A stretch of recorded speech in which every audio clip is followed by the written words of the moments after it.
Shalom sahabat CS dimanapun Anda berada, saya sangat bersuka cita bisa menjumpai Anda semua untuk menyampaikan kebenaran firman Tuhan. Kebenaran firman Tuhan pada kesempatan kali ini berjudul tidak memahami cara kerja Allah. Tidak memahami cara kerja Allah. Siapa yang tidak memahami cara kerja Allah? Kenapa tidak bisa memahami? Ini kita akan bahas, saudara. Ya.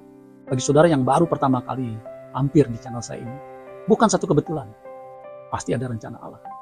Saudara langsung subscribe. Jangan lupa tekan tombol lonceng notifikasinya supaya setiap kali saya membuat video firman Tuhan, saudara yang pertama kali menyaksikan. Terima kasih kepada saudara yang setia mengikuti channel saya ini. Kalau saudara diberkati, bagikan kepada yang lain supaya yang lain pun diberkati. Ingat, firman Tuhan yang keluar dari mulut Allah tidak akan pernah kembali dengan sia-sia.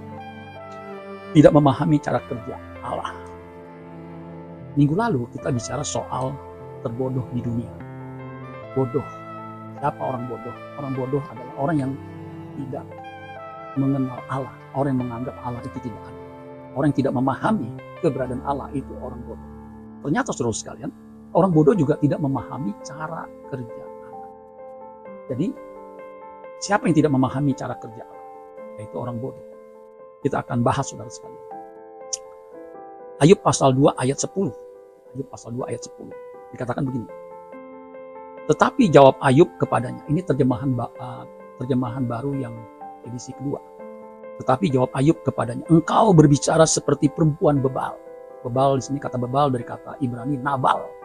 Nabal artinya bebal. Mirip saudaranya. Engkau berbicara seperti perempuan bebal. Ini istri Ayub yang disebut oleh Ayub perempuan bebal. Kenapa saudara sekalian? Perhatikan di sini. Apakah kita mau menerima yang baik dari Allah tetapi tidak mau menerima yang buruk? Dalam kesemuanya itu Ayub tidak berbuat dosa dengan bibir. Jadi istri Ayub ini tidak mau memahami apa yang terjadi dengan suaminya atau keluarganya. Kalau suruh baca kitab Ayub, peristiwa ini dipicu atau kejadian yang kita baca ini dipicu karena 10 anak Ayub itu dalam satu hari meninggal dunia. Satu hari. Ada 7 anak laki-laki, kemudian 3 anak perempuan. Jadi total 10 itu meninggal dunia karena angin puting beliung sehingga roboh bangunan itu dan menimpa mereka semua, dan tidak ada satupun dari 10 anak itu yang selamat, saudara. Ini tragis, saudara. Dalam satu hari 10 anak meninggal itu menyedihkan, tragis. Dan bukan hanya sampai di situ. Harta benda Ayub, binatang ternak semua habis ludes. Dan tidak sampai di situ. Jadi anak, harta benda, kesehatan Ayub. Ayub itu menderita saking kulit yang ganas. Sampai dia mau garuk dengan beling. Jadi dengan kata lain, Ayub dalam titik terendah, keadaan yang luar biasa. Itulah sebabnya ketika istri Ayub melihat kejadian seperti itu, dia minta Ayub untuk mengutuki Allahnya, kemudian mati. Karena tidak ada harapan. Istri seperti ini, istri bebal, karena tidak memahami apa yang terjadi dari perspektif Allah. Tetapi Ayub paham, Ayub memahami. Itulah sebabnya dia berkata, apakah kita mau menerima yang baik dari Allah, tidak mau menerima yang buruk. Yang buruk bagi manusia, itu bisa Allah ubah menjadi kebaikan bagi kita yang mengasihi Tuhan. Kalau akhirnya nanti kita baca kitab Ayub, Ayub pasal yang terakhir, Tuhan mengganti 2 kali lipat semua yang terhilang. Ayub menjadi orang yang masyhur. Bahkan kitab Ayub ditulis dan kita bisa membaca. Itulah saudara sekalian, Tuhan bisa membalikan keadaan yang terpuruk, yang buruk ya, menjadi sebuah kebaikan. Nah, itu orang yang berhikmat. Sedangkan orang bebal tidak memahami cara kerja Allah, saudara. Karena cara Allah itu kadang-kadang baru, sama sekali kita nggak paham. Misalnya di dalam Ratapan 3 ayat 22, versi mudah dibaca. Kita masih hidup karena kasih setia Tuhan. Nah, Ayub, karena dia masih hidup walaupun sakit luar biasa, itu dia memahami itu kasih setia Tuhan. Kita masih hidup karena kasih setia Tuhan tidak pernah berakhir. Luar biasa, saudara sekalian. Lalu bagian lain, tak berkesudahan kasih setianya, atau tak habis-habisnya rahmatnya, dan sebagainya. Kita mungkin nggak habis pikir kenapa orang baik mengalami penderitaan. Nggak habis pikir. Tapi kita nggak akan kehabisan memahami apa yang terjadi jika kita mengasihi Tuhan. Kenapa saudara? Karena kasih setia Tuhan tidak akan pernah berakhir. nggak akan habis. Mungkin pikiran kita udah habis, nggak bisa berpikir lagi. Tetapi kasih setia Tuhan nggak habis. Ayat 23, setiap pagi ia menunjukkannya dalam cara baru. Setiap pagi. Cara baru, menunjukkan dalam cara baru. Engkau menunjuk kepada Allah sangat benar dan setia. Jadi kita harus memahami bahwa Allah itu benar dan setia, nggak pernah salah. Itu sebabnya Ayub, karena memahami cara kerja Allah, dia tidak berdosa dengan bibirnya dengan mengumpat atau memaki-maki Allah. Seperti istrinya Ayub. Bukan hanya dia yang mengutuki Allah, tapi dia minta suaminya mengutuki Allah. Karena peristiwa tragis, peristiwa yang mengenaskan terjadi atas suaminya dan keluarganya. Ayub. Di 1 Petrus 4 ayat 10, versi mudah dibaca, dikatakan begini. Kamu masing-masing telah menerima karunia rohani dari Allah. Jadi kita orang percaya atau yang sungguh-sungguh ngasih Tuhan pasti ada karunia rohani. Allah telah menyatakan anugerahnya dengan berbagai cara. Jadi menyatakan anugerahnya dengan berbagai cara.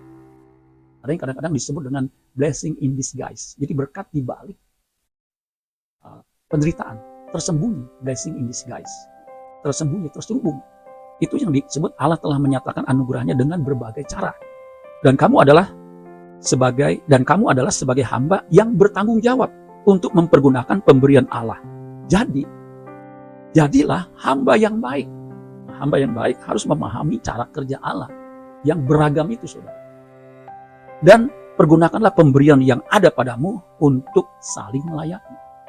Jadi karunia yang Allah anugerahkan, karunia rohani yang Tuhan berikan kepada kita, itu harus digunakan untuk melayani, saling melayani. Dan Tuhan menyatakan anugerahnya dengan cara beragam, saudara. Itu harus kita pahami. Nah, jadi saudara sekalian, kita harus memahami cara kerja Allah. Untuk bisa memahami cara kerja Allah, kita harus mengenal Allah. Kita harus belajar kebenaran firman Tuhan. Baru kita bisa memahami. Sebab kalau kita tidak mengenal atau tidak memahami cara kerja Allah, kita menjadi orang yang bodoh. Yang pada suatu hari kita akan ditolak. Seperti gadis yang bijaksana dan gadis yang bodoh. Ini perumpamaan yang mengajarkan kita untuk mempersiapkan diri. Pikiran kita harus dipersiapkan. Sehingga tindakan kita, perilaku kita pun bisa mengantisipasi. Saudara, kita mesti ingat bahwa hidup kita di bumi ini hanya satu kali. Itu ketetapan yang Allah tentukan. Setiap manusia ditetapkan untuk mati hanya satu kali. Ibrani 9 ayat 27. Ini kita harus pahami. Hidup yang satu kali ini harus kita gunakan semaksimal mungkin. Di Matius 25 ayat 1, ini umpamahan tentang gadis yang bodoh dan bijaksana. Pada waktu itu hal kerajaan sorga seumpama 10 gadis yang mengambil pelitanya dan pergi menyongsong mempelai laki-laki. Ayat 2, 5 diantaranya bodoh dan 5 bijaksana. Saya berharap saudara jangan jadi yang bodoh, melainkan yang bijaksana. Gadis yang bodoh itu membawa pelitanya tetapi tidak membawa minyak. Jadi siapa gadis yang bodoh? Dia bawa pelita tetapi tidak membawa minyak, persiapan. Kita langsung ya ayat yang keempatnya. Sedangkan gadis-gadis yang bijaksana itu membawa pelitanya dan juga minyak dalam buli-buli mereka. Yang bijaksana mempersiapkan diri dengan buli-buli minyak.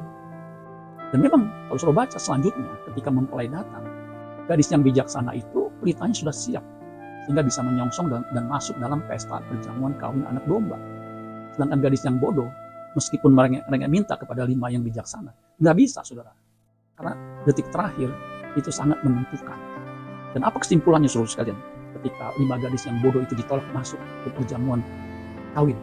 Ayat 13, karena itu berjaga-jagalah sebab kamu tidak tahu akan hari maupun akan saatnya. Kita tidak tahu apakah kita yang pulang duluan, kita pulang meninggal, atau Tuhan datang dan bumi ini lenyap. Tapi yang pasti kita harus mempersiapkan diri, menyongsong kedatangannya. Itulah orang yang bijaksana. Amin buat firman Tuhan. Tuhan Yesus memberkati. Sola Gracia.